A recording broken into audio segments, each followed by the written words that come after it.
Esto es Déjà Vu, un podcast para hablar de la historia detrás de la coyuntura política en Colombia, con Alejandro Lloreda y Luis Guillermo Vélez. Hoy, hace 200 años, los británicos y la independencia de Colombia. Bienvenidos.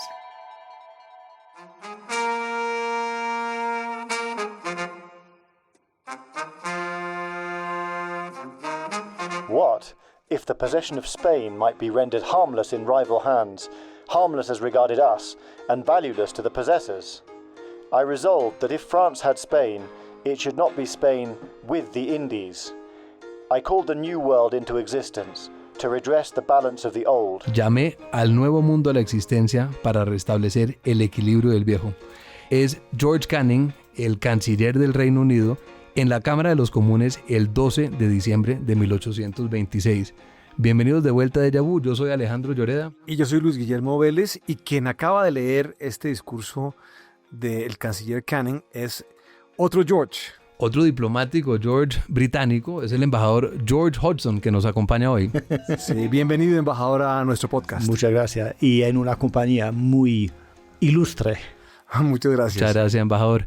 Luis Guillermo, hoy vamos a hablar del rol que Inglaterra tuvo en la independencia de Colombia. Este año, embajador, se están celebrando los 200 años de relaciones diplomáticas entre el Reino Unido y Colombia, y entiendo que ustedes este año tienen toda una agenda planeada para celebrar el bicentenario. Así es, tenemos una relación multidimensional y queremos, a través de este año bicentenario, destacar un poco de todo lo que tenemos en común, todo lo que nos une, que sea en cuanto a la paz y la seguridad, temas medioambientales, el comercio, la inversión británica en Colombia y colombiana en Reino Unido, y por supuesto todo lo que es la educación, la cultura, las lenguas, en fin, una agenda bien nutrida.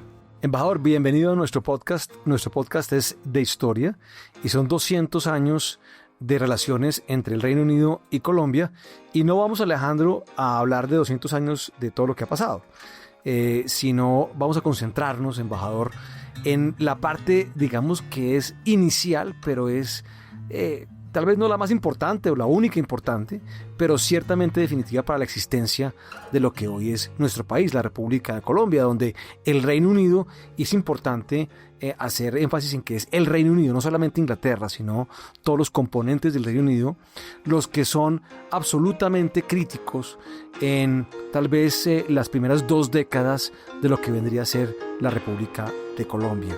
Embajador, esta historia empieza digamos que en la mitad de las guerras napoleónicas, con la llegada de Simón Bolívar a Londres, intentando financiar o explicar lo que podría ser una insurrección en contra de España.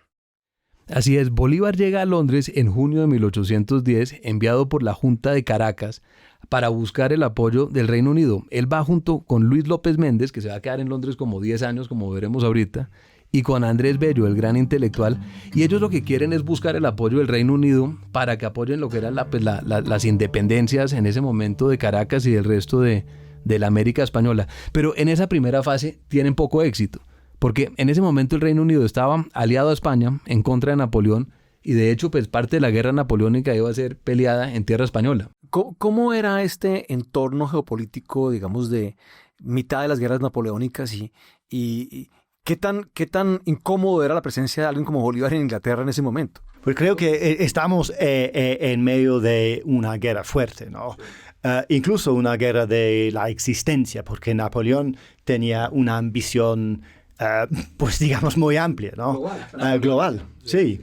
Entonces, el objetivo fue enfrentar y derrotar a Napoleón. Y esta cuestión de las Américas, pues interesante, pero básicamente secundaria en aquel momento. Un estorbo. Era casi un estorbo la presencia de ellos, de estorbo en el sentido de que eran, pues, estaban más concentrados en tener de aliados a los españoles que en financiar o ayudar a unas insurrecciones muy lejos, ¿no? Y estos conspiradores y rebeldes latinoamericanos en Londres eran incómodos para la corona inglesa. También había otro personaje aquí, Luis Guillermo, que es importantísimo, que es Francisco de Miranda. Francisco de Miranda había llegado a Londres antes que Bolívar, y él estaba viviendo en Londres desde 1806, había tratado de buscar apoyo inglés para liberar a Venezuela de la colonia española, pero no le había ido muy bien. Él estaba en ese momento instalado en una casa en Londres, en Grafton Street, que hoy en día es la embajada venezolana, y eso era como el centro de los conspiradores. Sí, la conspiración era en la casa de Miranda. Sí, el caso es que, digamos que no son muy exitosos en buscar el apoyo en estos primeros años de la segunda década del siglo XIX, pero en la medida en que se va triunfando o se va definiendo lo que se conocerían como las guerras napoleónicas, Inglaterra empieza, o el Reino Unido, a tener una importancia muy importante. Y cuando vienen los tratados de paz que ponen fin a las guerras napoleónicas, el Reino Unido está posicionado está, digamos, colocado en una posición geoestratégica muy importante. Absolutamente. Y creo que la situación en Latinoamérica se estaba volviendo un poco más clara también, porque a inicios había varios proyectos, ¿no?, de independencia, varias como ideas, conceptos, pero con el tiempo la fórmula y la entidad, Sí. pues el proyecto político se concretizó y se volvió más una propuesta de como inversión política, ¿no? Correcto. Y había una inspiración muy grande de los próceres de la independencia en el Reino Unido, en la democracia o el funcionamiento, digamos, parlamentario, las monarquías parlamentarias que existían en el Reino Unido, y creo que en particular para Bolívar eran una inspiración, inclusive más inspiración que lo que se estaba dando en los Estados Unidos. Bolívar vuelve a intentar en 1815, porque en 1814 Napoleón es derrotado en la guerra peninsular, vuelve Fernando VII al trono de España, y Fernando VII manda al general Morillo a hacer la reconquista básicamente a Venezuela y a Colombia. En el 16, sí, exactamente. En 1815, Bolívar está en Jamaica, que Jamaica en ese momento era una posesión inglesa y era un socio comercial importantísimo para Colombia. ¿Cuál era la presencia, embajador, del Reino Unido en la región en ese momento, que era muy importante? Pues a través de como siglos de presencia, Jamaica, como decías, Alejandro, se había vuelto como un centro importante para el Reino Unido, pero también con una presencia en otras islas del Caribe y, pues, por supuesto, una presencia pero histórica en aquel entonces, ahora en Norteamérica, ¿no? Los españoles decían que de lo que venía de Jamaica era contrabando, pero el embajador me corrigió muy claramente y me dijo que no era contrabando. ¿Qué era qué, embajador? Pues libre comercio, ¿no? Por supuesto. Entonces, efectivamente, Bolívar estaba en Jamaica. Ahí escribe su notoria, notable Carta de Jamaica, donde además empieza a anunciar algo que ya se empezaba a vislumbrar, es la creciente importancia de los Estados Unidos. Sí. Bolívar desde Jamaica vuelve a intentar. Esta es la segunda intentona de Bolívar para lograr el apoyo del Reino Unido para la independencia, pero todavía no empieza a calar mucho en los círculos oficiales. Pero sin embargo, Luis Guillermo, allá Bolívar tiene en Londres a Luis López Méndez, que es el agente que había viajado con él en 1810. Y para 1816-17 le comienza a dar a López Méndez la tarea de tratar de buscar voluntarios, en Inglaterra que puedan venir a Venezuela a apoyar la lucha contra España. Embajador, ¿cuál era el entorno social del Reino Unido en la postguerra napoleónica? Pues estamos hablando de un país que sí había ganado esta guerra existencial contra Napoleón, pero también un país que había gastado recursos importantes en esta lucha y pues un país como herido hasta cierto punto también, con soldados, con el ejército británico volviéndose. Claro. Y más soldados que no se requerían tantos soldados, pues tantas gente en armas que se empezaba a desmovilizar. Entonces, exactamente, un proceso de transición a una economía y una sociedad de guerra a una sociedad de paz. Y ese tipo de transición puede ser difícil, ¿no? Claro. Y entonces en este entorno que nos cuenta el embajador de transición social, y económica, porque además después de las guerras creo que viene una depresión económica, hay como una caída importante de la economía en este entorno. Entonces empiezan a aparecer en las principales ciudades del Reino Unido, porque importante, Irlanda jugaba un papel muy importante en todo esto, pero no solamente en Irlanda, sino en las principales ciudades inglesas y escocesas, unos avisos de prensa. Estos son afiches de reclutamiento que aparecen en las principales ciudades, invitando a los voluntarios a sumarse a los ejércitos libertadores en la lejana Suramérica. En este momento el gobierno de Bolívar estaba en angostura y comienzan a reclutar varios batallones que hacen parte de lo que más adelante se llamaría la Legión Británica, que como usted dice, Luis Guillermo, una era un batallón irlandés, otro era un batallón inglés como tal, pero estos son batallones que llegan a Venezuela a comienzos de 1819.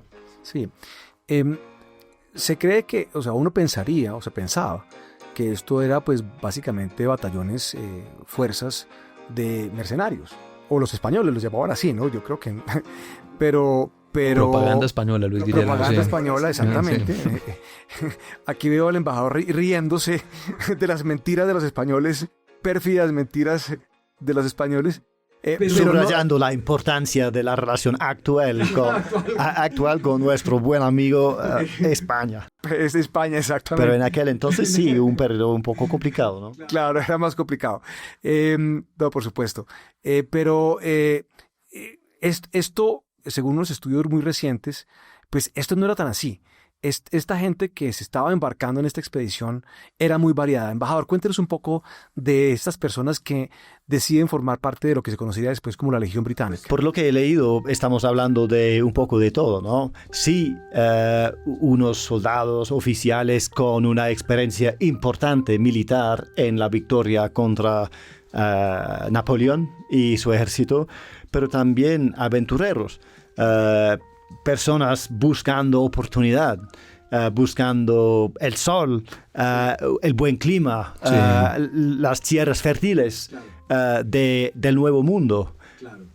Y efectivamente, Alejandro, hay un historiador inglés que se llama Matthew Brown, que hizo hace unos años un magnífico estudio sobre la Legión Británica, y él agarró, digamos, las hojas de vida, yo no sé si eran 7,000 los que venían, digamos de unos 5,000, y los perfiló, como dirían hoy en día, y encontramos que hay de todo. Hay campesinos, hay artesanos, hay hasta peluqueros. Sí. Y obviamente también había militares, ¿no? Sí, claro. Y mujeres. Sí, así es. Y ellos llegan primero a Angostura, lo que hoy en día es Ciudad Bolívar en el Orinoco. Esto es un punto difícil para llegar, Luis Guillermo, porque usted tenía que llegar a una ciudad en la mitad de la selva, a unas condiciones tropicales a las cuales usted no estaba acostumbrado, ¿no? Y el primer enemigo de la Legión Británica, antes de ver a ningún español, el primer enemigo era la fiebre amarilla. Claro, y la malaria. Sí. Aquí les voy a contar una anécdota curiosa que me encontré investigando este podcast. El médico que estaba en ese momento en el Ejército Libertador era un doctor alemán que se llamaba el doctor Sigert. Y él había diseñado una medicina para curar las fiebres de estos legionarios británicos.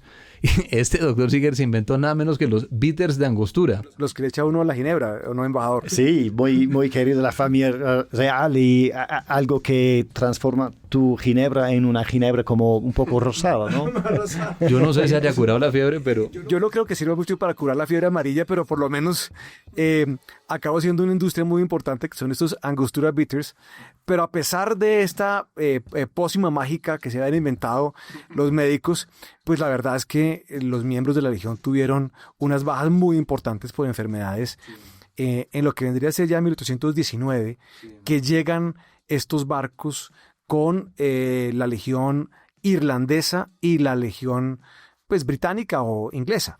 Y lo que dice el embajador es cierto, la experiencia militar de algunos de los oficiales que tenía experiencia en las guerras napoleónicas fue determinante para profesionalizar lo que era un ejército de libertador, que eran básicamente unas guerrillas. No había experiencia militar en ejércitos regulares, en combates en esa época en Colombia. Y en las guerras que van a desarrollarse en 1819 hasta llegar pues al Pantano de Vargas, donde la Legión Británica juega un rol determinante, hay varios personajes que toca reconocer de la Legión Británica que fueron determinantes. Uno de ellos, o quizás el más famoso, es por ejemplo el coronel James Rooke, que él fue el héroe del Pantano de Vargas y cuando muere en el pantano de Vargas, pues la leyenda dice que le volaron un brazo y él dice entonces que viva la patria cuando le van a amputar el brazo. Y él dice, pero digo, ¿cuál patria? Y él dice, la patria que me verá morir. Ah, no, pues muy romántico, eso sí. Y lo vio morir porque se murió. Lo vio morir porque se murió ahí. Pero ese tipo de cosas se vuelven muy comunes, ese tipo, digamos, de historias, una vez ya se consolida la independencia. Donde algunos de estos oficiales se van integrando, sobre todo los de más alto rango, con la sociedad criolla que va haciendo la independencia. Entonces, como usted lo acaba de decir, la Legión Británica es absolutamente crítica en esos primeros años de las guerras ya o de la campaña libertadora, sobre todo desde el momento en que desde los Llanos Orientales se decide, Bolívar y Santander deciden que el epicentro o el centro de gravedad va a ser la capital del virreinato de la Nueva Granada, que es la ciudad de Bogotá.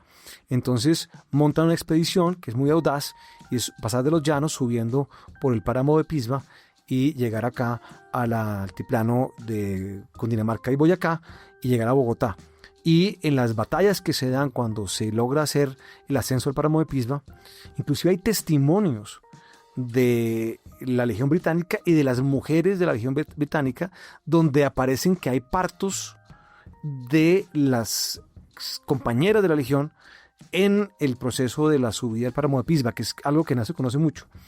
Y cuando llegan a Boyacá, o lo que sería después Boyacá, ahí están las dos batallas importantes, la del Pantano de Vargas y la del Puente de Boyacá, donde los ingleses son absolutamente determinantes en lo que pasa. Otro de estos ingleses de la Legión Británica que va a jugar un rol importantísimo es, por ejemplo, Daniel Florencio O'Leary. O'Leary era el edecán de Bolívar, era una de sus manos derechas. Y O'Leary pues tuvo una vida muy larga. O'Leary escribió unas memorias larguísimas, 25 volúmenes, 25 tomos. O'Leary había llegado con la Legión Británica, él se terminó quedando en Colombia. Creo que en Venezuela, si no estoy mal. Él sí quedó un tiempo, él tuvo una vida curiosa después de las guerras de independencia. Él fue leal a Bolívar hasta la muerte y después fue diplomático binacional. Él fue diplomático de Venezuela en Europa, pero después también fue embajador británico en Colombia, fue antecesor del embajador. Una fusión de mi colega Roy Barreras. Exactamente, embajador. Exactamente. O sea, una fusión de George Hudson y Roy Barreras. Sería muy interesante por los... Gracias, Roy. Y entonces, sí, uno ve estos personajes que se van integrando. Otra persona, embajador, muy interesante que le hemos hablado antes de iniciar este podcast, es Mary English. Sí, no, Mary English, y es importante porque hemos hablado básicamente de hombres hasta la fecha, pero aquí estamos hablando de una mujer icónica y de hecho se ha publicado un libro sobre su vida el año pasado, a finales del año pasado, si no soy mal. El libro se llama Mary English, la Belle de Bogotá, porque claro, pues acabó siendo una persona maravillosa. Era la esposa del comandante de la Legión Británica. Ella llega aquí a Angostura y el comandante se muere pues de las enfermedades de las que se murieron, pero ella se queda. No había tomado suficiente Angostura Bitters.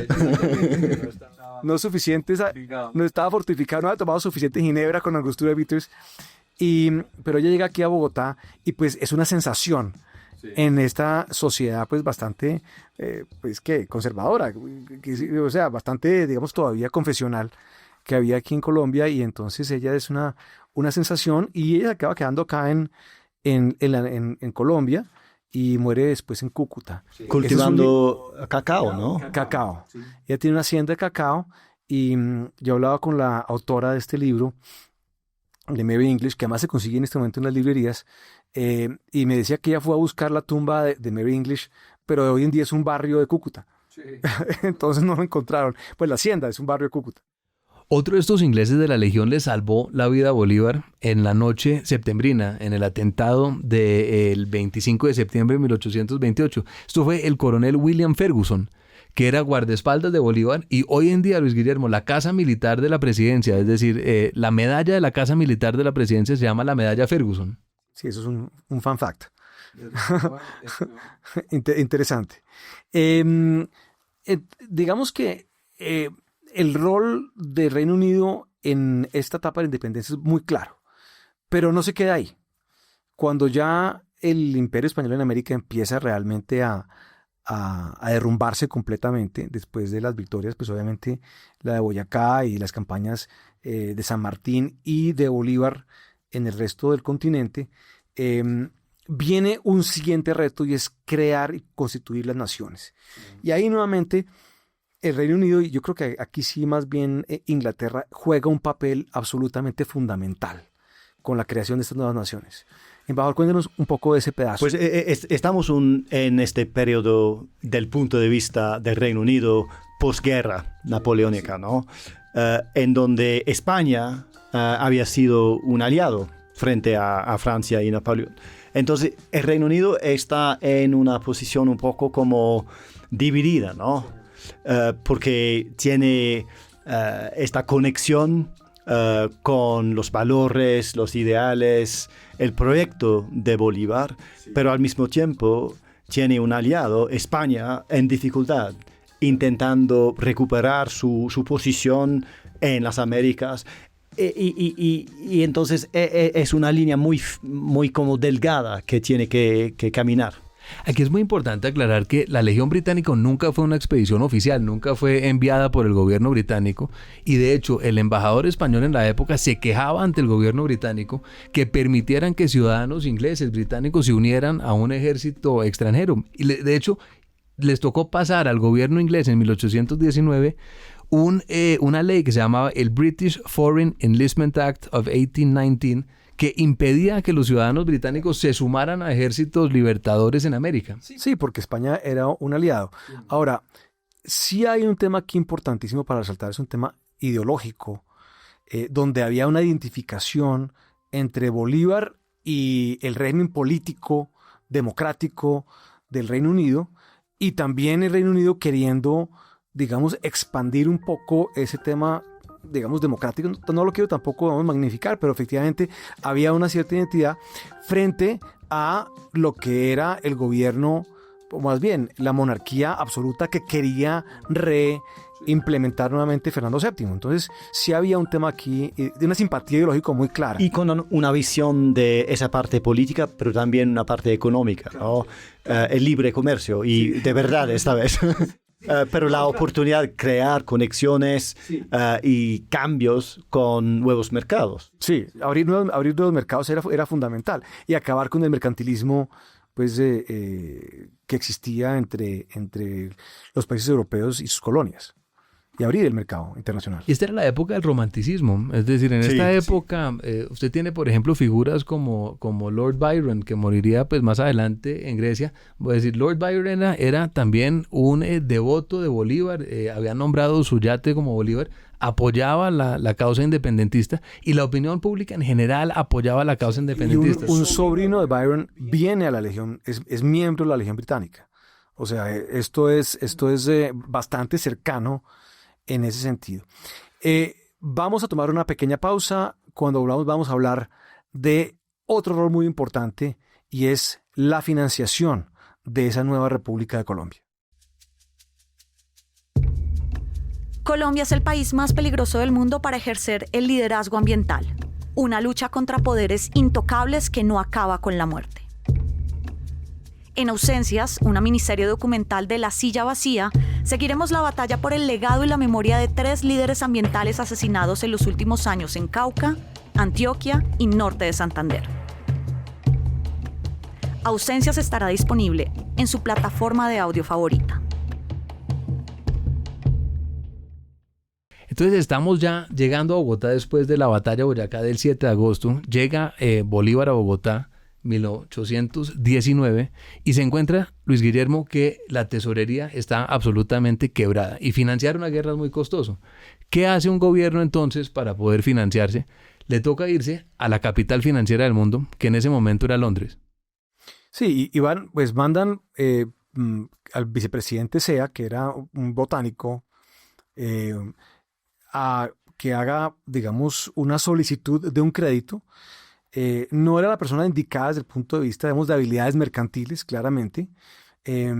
Y él empieza a negociar los primeros empréstitos que se hacen por parte de esta República de Colombia para financiar básicamente la continuidad de la guerra, porque todavía estamos en una guerra que se va expandiendo, que se va llevando hasta el sur. Está Bolívar ya planteando la liberación de lo que vendría a ser el Ecuador, el Perú, en fin, todavía el Imperio Español sigue siendo importante en América y una amenaza para las repúblicas independientes, entonces, o que pretendían la independencia. Entonces, llegan estas personas a Londres, que es ya es la meca, es el centro financiero del mundo. Y bueno, empiezan a recoger algún dinero que no es tanto como quisieran, pero es significativo. Pues así es, en ese momento el gobierno necesitaba dos cosas, necesitaba armas y necesitaba plata. Entonces le encargan a Luis López Méndez, que era el agente venezolano que había viajado con Bolívar en 1810, la tarea de comprar 10.000 fusiles y uniformes de las guerras napoleónicas, y Luis López Méndez termina comprándoselos a un comerciante inglés que se llama James Mackintosh. No le va muy bien a James Mackintosh con ese negocio. Esto es una saga que los antecesores del embajador en el siglo XIX duraron 30 años cobrando esa deuda. Porque entonces James Mackintosh le vende 10.000 fusiles a López Méndez, cada uno a 15 libras. Son 150.000 libras de la época. ¿Sobrecostos? Posiblemente sobrecostos. Pagó 15 libras Luis López Méndez. Inmediatamente la prensa en Bogotá dijo que eso no costaba más de 6. Entonces que había un sobrecosto de 9 libras por cada fusil. Son buenos fusiles. Eso habían dudas, embajador, porque los fusiles llegan a Cartagena en 1822 y en ese momento dicen que los fusiles están oxidados, que no funcionan y que no los van a recibir.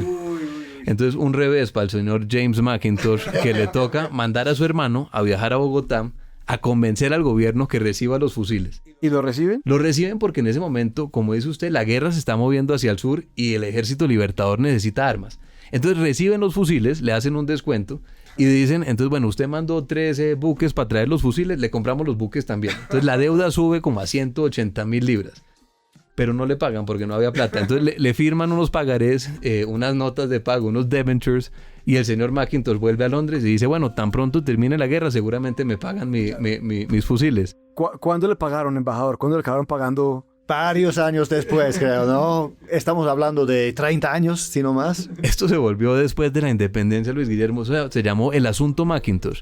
Y esto fue tema pues, de titulares de prensa, debates en el Congreso. Mackintosh, y después de lograr la independencia, los hijos de Mackintosh, los hijos y nietos de Mackintosh, con el apoyo del gobierno británico, duraron cobrando la deuda de los 10.000 fusiles hasta 1858. Se demoraron, sí. ¿Qué son eso? 36 años para cobrar la deuda. Claro, bueno, pero se pagó finalmente, ¿no? Se pagó después de mucha sangre, sudor y lágrimas de parte del pobre Mackintosh. ¿Y qué pasó finalmente con esos fusiles? ¿En dónde están ahora? Deberíamos ir a buscar, ¿no? Algunos pueden estar. Si alguien tiene uno de esos fusiles. Algunos pueden estar en el cementerio británico. Posible, sí. ¿Es posible? Porque utilizaron unas armas para crear una parte de como... unas partes de las rejas. De las rejas, sí. Eso sería muy interesante, mirar esa parte de esos fusiles, cómo fue utilizada. Yo sé que hay como 2 o 3 que vimos el otro día en el Museo Nacional, Alejandro, en nuestro podcast. Sí, esos pueden ser los de Mackintosh. Los del señor Mackintosh. Sí. Pero no solamente el tema de las armas, sino también el empréstito de SEA. Sí. Que tengo entendido que fue un empréstito tal vez de 2 millones de libras esterlinas. Sí. Que fue el primer gran giro que se hace aquí a la República de Colombia. Lo recibe Santander y con eso se financia estas expediciones hacia el sur para la liberación. Pero de todas maneras, el dinero no alcanzaba. El dinero no alcanzó y el empréstito de SEA muy rápidamente se volvió un escándalo. Porque entonces... Otro escándalo. Todo en Colombia, desde muy temprano se convierte en escándalos, debates en el Senado y titulares de prensa, porque a SEA lo acusaron de extralimitarse en sus funciones. Él contrata el empréstito de 2 millones de libras con la casa financiera que se llama Herring, Graham and Powells. Y de ese de ese crédito de 2 millones, solamente se recibirían 1,6 millones de libras. Y los otros 400.000 libras, ¿dónde quedaron? Entonces, había un descuento del 20%. En ese momento, a los empréstitos les descontaban una parte, y eso es básicamente lo que hoy llaman el riesgo país. Pero le daban una tasa de interés bastante favorable, que era del 6%. Eso, Luis Guillermo, es la mitad de lo que paga Colombia hoy en el 2025. Pero entonces eso no alcanzaba, porque la mitad de esa plata del primer empréstito de SEA se fue para pagar proveedores de deudas que ya tenía Colombia en Europa. Deudas también por otro tipo de armas y equipos que necesitaba la gesta libertadora. Una parte también se fue para financiar la vida de SEA en Londres.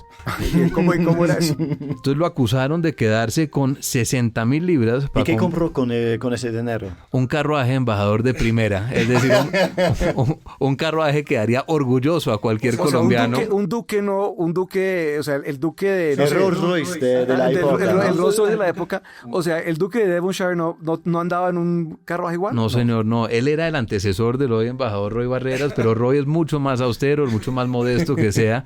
SEA termina muriendo en 1822 en Inglaterra, en parte de la angustia de todos los ataques que estaba recibiendo en la prensa colombiana, y hoy en día está enterrado en la catedral de Bath. Usted mencionó a Matthew Brown, el escritor el historiador que escribió la historia de la Legión Británica.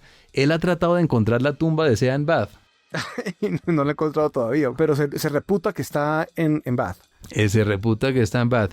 Cuando SEA muere, y como la plata no había alcanzado, Santander, que en ese momento era el vicepresidente encargado de las funciones ejecutivas, decide mandar a 2 comerciantes antioqueños que eran más financieros que SEA. SEA era un intelectual, pero no sabía de finanzas.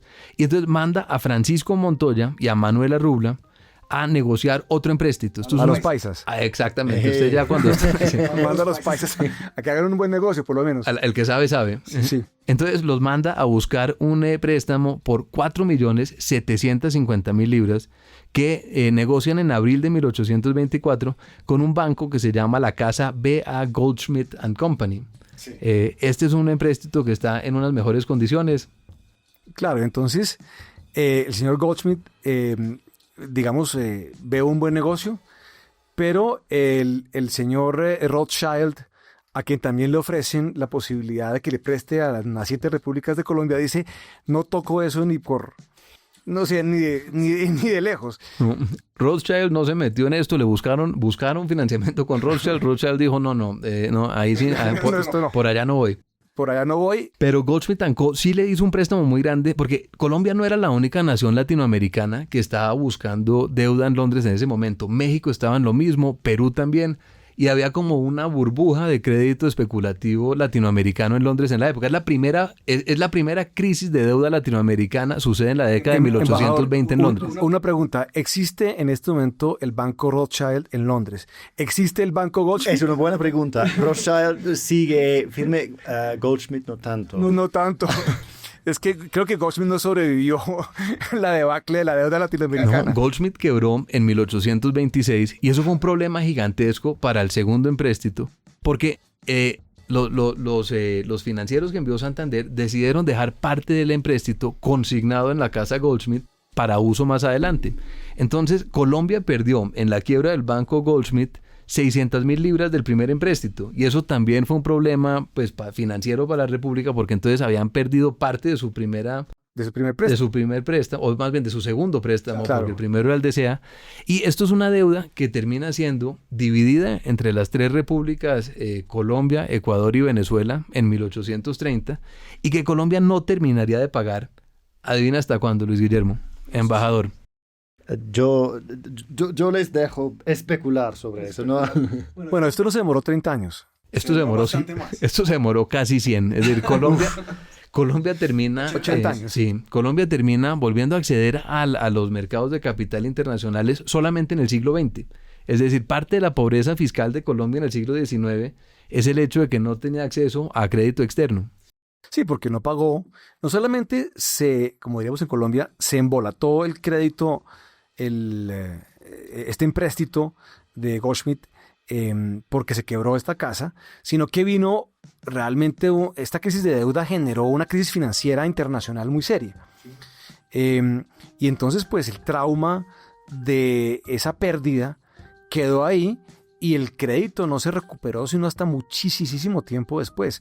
Otra vez los antecesores del embajador les tocó durante 80 años. Me imagino que las reuniones bilaterales con el gobierno empezaban diciendo, bueno, antes de cualquier cosa, ¿cómo nos van a pagar lo que nos están debiendo? Uf, sí, ahora estamos mejor, pero... Ahora hablamos de medio ambiente, de cultura, de exposiciones, pero no de deuda que hay que pagar. Entonces, digamos que este fue como otro de esos grandes hitos de estas primeras décadas de la nueva República de Colombia, y habría otro tercero muy importante en donde queda muy clara la relación creciente que había entre el Reino Unido y Colombia, y es que en esta coyuntura estamos hablando de la segunda parte o la mitad de la segunda década del siglo XIX, 1825 más o menos, un poquito antes, años 20, empieza a pisar duro el vecino del norte. Así es, Estados Unidos ya para esta segunda década del siglo XIX ya era un país grande, y bajo el presidente James Monroe en 1824, pues son autores de lo que más adelante conocería como la doctrina Monroe, que es básicamente la protección del hemisferio occidental de las potencias europeas. Embajador, hablemos un poco, digamos, de ese entorno ya de el Reino Unido ascendente como potencia mundial, como el principal imperio de la época. Sale de las guerras napoleónicas, es el gran ganador de las guerras napoleónicas, básicamente no tiene un contrapeso en Europa, y empieza la expansión imperial británica en forma. Exactamente. Tras la guerra contra Napoleón, encontramos en Europa un nuevo equilibrio, ¿no? Que permite al Reino Unido mirar afuera, a las Américas, pero también el resto del mundo. Pues en aquella época estamos hablando principalmente de la India, ¿no? Y los países que ahora están son como Pakistán, Bangladesh, pero India de aquella época, Canadá, por supuesto, Australia, toda esa parte de los antípodes. Entonces sí, es un país con una visión global, pero interés en expandir mercados, expandir el comercio con y entre las regiones del mundo. Tenía el control, yo diría que casi que total de las líneas de comunicación navales, marítimas. Entonces eso es muy importante, y obviamente intenta hacer mayor presencia en el continente americano, aprovechándose precisamente lo que había dicho Canning en las palabras que le dimos al principio de este podcast, de expandir sus mercados. Y se encuentra con los Estados Unidos. Y Inglaterra en este momento también está en plena revolución industrial. Inglaterra es la fábrica del mundo, y en ese momento está buscando mercados para sus productos, especialmente los productos de textiles. ¿Se acuerda, Luis Guillermo, que cuando estuvimos en el Museo Nacional vimos un fardo de textil británico, de bayeta, que estaba exportado a Colombia a comienzos del siglo XIX?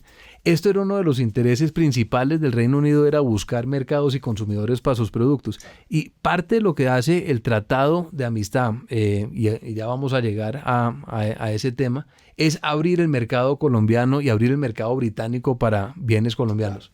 Sí, la doctrina Monroe, lo que básicamente como se resume es América para los americanos. En un principio, la doctrina Monroe fue bien recibida porque se entendía como América para nosotros los americanos, todos los que vivimos en el continente. Y esto se veía necesario frente a la expansión imperial que se empezaba a dar por parte de los países europeos. O sea, la Gran Bretaña obviamente expandiéndose, como acaba de decir el embajador, en Canadá, en la India, en fin, en todas partes. Los franceses también, después de las guerras napoleónicas, empezaron también a tener un sentimiento imperial. Alemania más adelante entraría un poco más en eso, ya digamos más hacia la segunda parte del siglo XIX. Y entonces se veía que que por lo menos había alguien que podía ayudar a que esa expansión no se diera.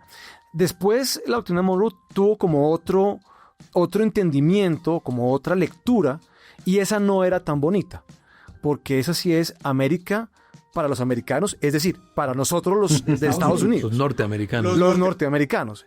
Y esa lectura sí es un poco menos amable. Entonces, en esa coyuntura viene un acto que es trascendente y es lo que ocurre en 1825, embajador. Sí, y es el gran momento. Y llegamos al punto de celebrar los 200 años porque estamos hablando del reconocimiento de la independencia de estos países.